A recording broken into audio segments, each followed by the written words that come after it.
Bien-aimés dans le Seigneur, il y avait la mort en Égypte, mais la maison des enfants d'Israël a été gardée par Dieu. Alors, n'aie pas peur de ce que tu ne peux pas changer, car le Dieu que nous servons est le Dieu qui garde l'alliance. Comme Bartimée était dans la solitude, mais l'adoration n'était pas isolée. Que votre foi soit ferme dans une fidélité absolue, dans la persévérance soutenue par une adoration agréable à Dieu. Comme Bartimée était aveugle, mais il adorait le Seigneur Jésus de tout son cœur et de toute son âme. Alors, attache-toi à ce que tu crois et ne mets pas foi de ce que tu regardes ou vois aujourd'hui, car ta réalité actuelle ne détermine pas forcément la finalité de ta vie. Comme Joseph était en prison, mais la louange ne l'a pas oublié. L'abandon des hommes n'est pas l'oubli de Dieu. Donc, il n'y a pas de fidélité de Dieu sans infidélité des hommes. Comme David, victime d'injustice, mais ses cris étaient des louanges à Dieu. Même quand c'est le moment pour toi d'être abaissé, accepte ce qui est blessure de Dieu, mais refuse de perdre sa présence. Un mot de loup à Dieu, l'Éternel te veut vivant.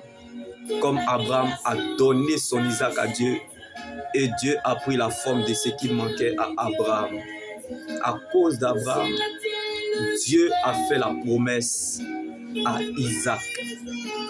Quelqu'un peut rester durant toute la journée chez lui à la maison.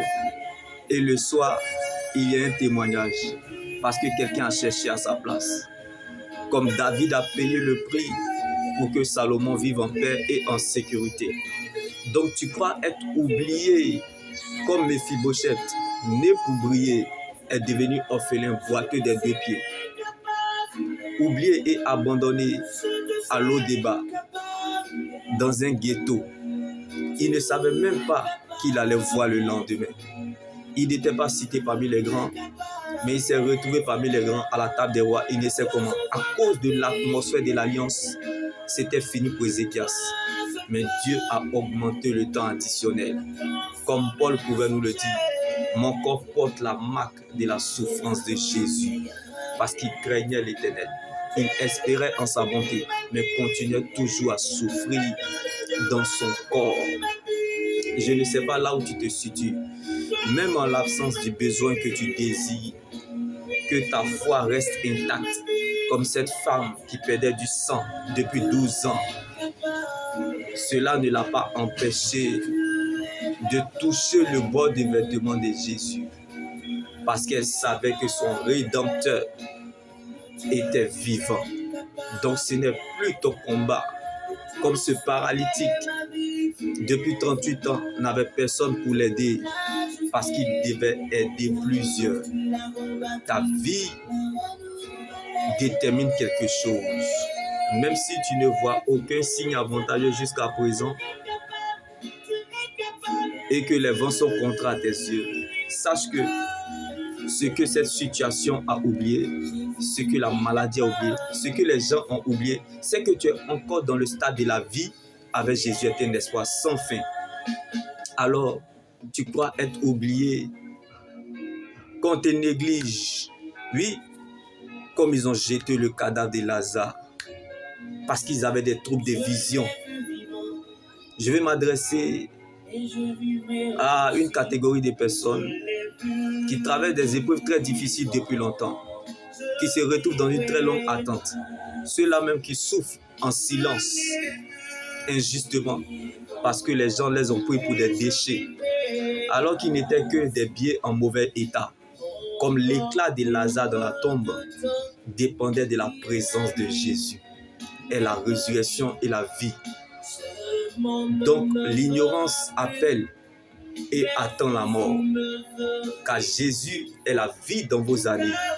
Donc le désastre pour un être humain, c'est de perdre la vision de Dieu pour sa vie, car il n'y a pas de résurrection sans mort.